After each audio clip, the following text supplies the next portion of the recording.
किया ना तो तुझे कुछ हासिल नहीं होगा। जो समय आज आप खराब कर रहे हैं ना, कल वही समय खून के आंसू रुला देगा। मकान ऊपर से नीचे की ओर नहीं बनता, बल्कि नीचे से ऊपर की ओर बनता है। जो इंसान बिना मेहनत किए रोटी खाता है ना, चोरी की रोटी खाता है। सभी बड़े सपनों का कत्ल करने वाला जो शब्द है वो है आलस।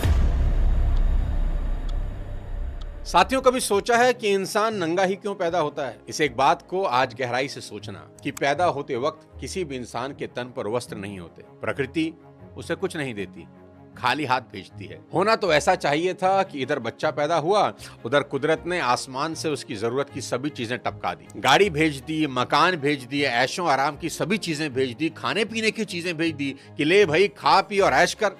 लेकिन कुदरत ऐसा कभी नहीं करती। क्या कुदरत के पास ये सब चीजें होती नहीं हैं?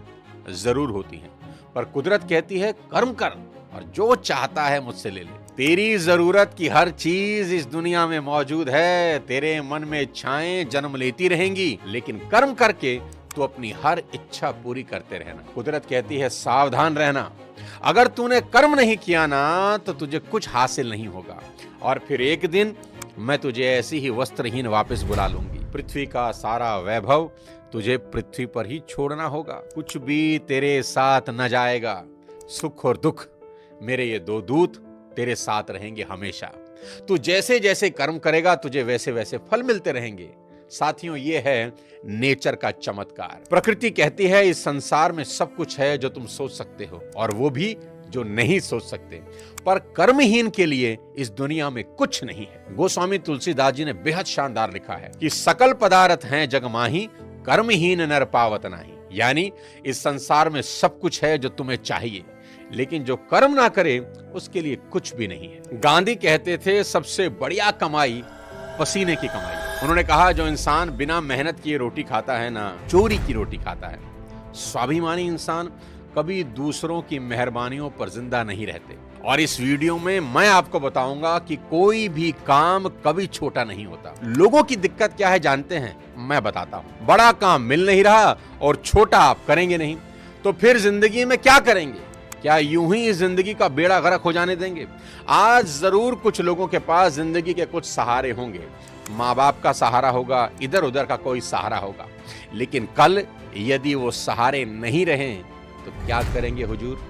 इस बात को आज अच्छे से समझ लें कि जो समय आज आप खराब कर रहे हैं ना, कल वही समय खून के आंसू रुला देगा, और ये दुनिया आपकी बर्बादी का तमाशा देखेगी हंसते हंसते। काम चोर और कर्महीनों की यही गति होती है। नोट कर लो आज मेरी बात कि इस दुनिया में समझदार लोग किसी काम को छोटा नहीं समझते। वो समझते हैं कि छोटे से ही बड़ा हुआ जाता है। अरे दोस्त, तुम पूरा इतिहास उठा के देख लो, हमेशा हर चीज छोटे से बड़ी हुई है। खुद सोचो, दिमाग लगाओ, आप बड़े पैदा हुए थे कि छोटे? सीधा 20 साल के तो पैदा नहीं हुए थे ना, धीरे धीरे ही बड़े हुए। एक छोटा सा बीज ही पेड़ बनता है। मकान ऊपर से नीचे की ओर नहीं बनता, बल्कि नीचे से ऊपर की ओर बनता है। नोट करो, ईश्वर सर्वशक्तिमान है, सारा ब्रह्मांड उनके ही हाथ में है, मगर वो भी जब इस धरा पर आए तो बाल रूप में ही आए। फिर चाहे राम हो, कृष्ण हो, नानक हो या कोई पीर पैगंबर, प्रकृति, नेचर हमेशा छोटे से बड़े होने को सपोर्ट करती है। इसलिए किसी भी काम को कभी छोटा मत समझना। कोई भी काम हाथ में लेकर मेहनत और लगन से उसे बड़ा बना देना। उठो, कमर कस लो, कसम उठा लो कि इस दुनिया को कुछ करके दिखाना है यार, कुछ बनना है। गुमनामी की मौत नहीं मरना। पूरी दुनिया के लिए नहीं तो कम से कम अपने देश के लिए उठो। देश के लिए ना सही तो राज्य के लिए उठो। राज्य के लिए ना सही तो सोसाइटी के लिए ही सही। ऐसी मिसाल कायम करनी है कि लोग आपको और आपकी मेहनत को कालांतर तक याद रखें कि कोई इस धरती पर आया था और अपने पैरों के निशान छोड़ गया। ये दुनिया आपको एक कर्मवीर की तरह याद करे, ना कि एक कामचोर और निकम्मे इंसान के तौर पर। दोस्तों, जहां हो वहीं से शुरू करो, जैसे हो वहीं से शुरू करो, बस शुरू करो। बड़े से नहीं, छोटे से शुरू करो।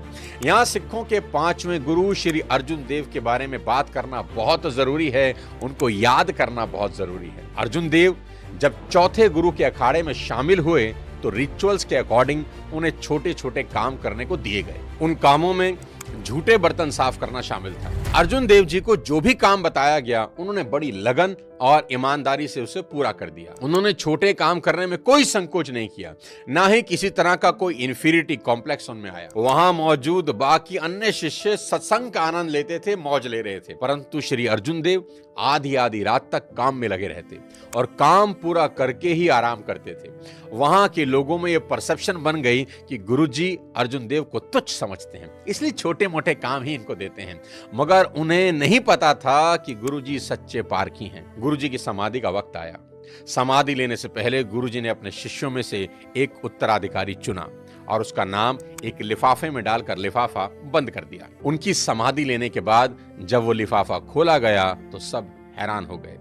उसमें अर्जुन देव जी का नाम लिखा था। तब अन्य शिष्यों को समझ आया कि जिस काम को तुम छोटा समझते हो ना, उसी में गुरु आपकी असली परीक्षा लेते हैं कि जो इंसान छोटा काम नहीं कर सकता वो बड़ा काम कैसे करेगा।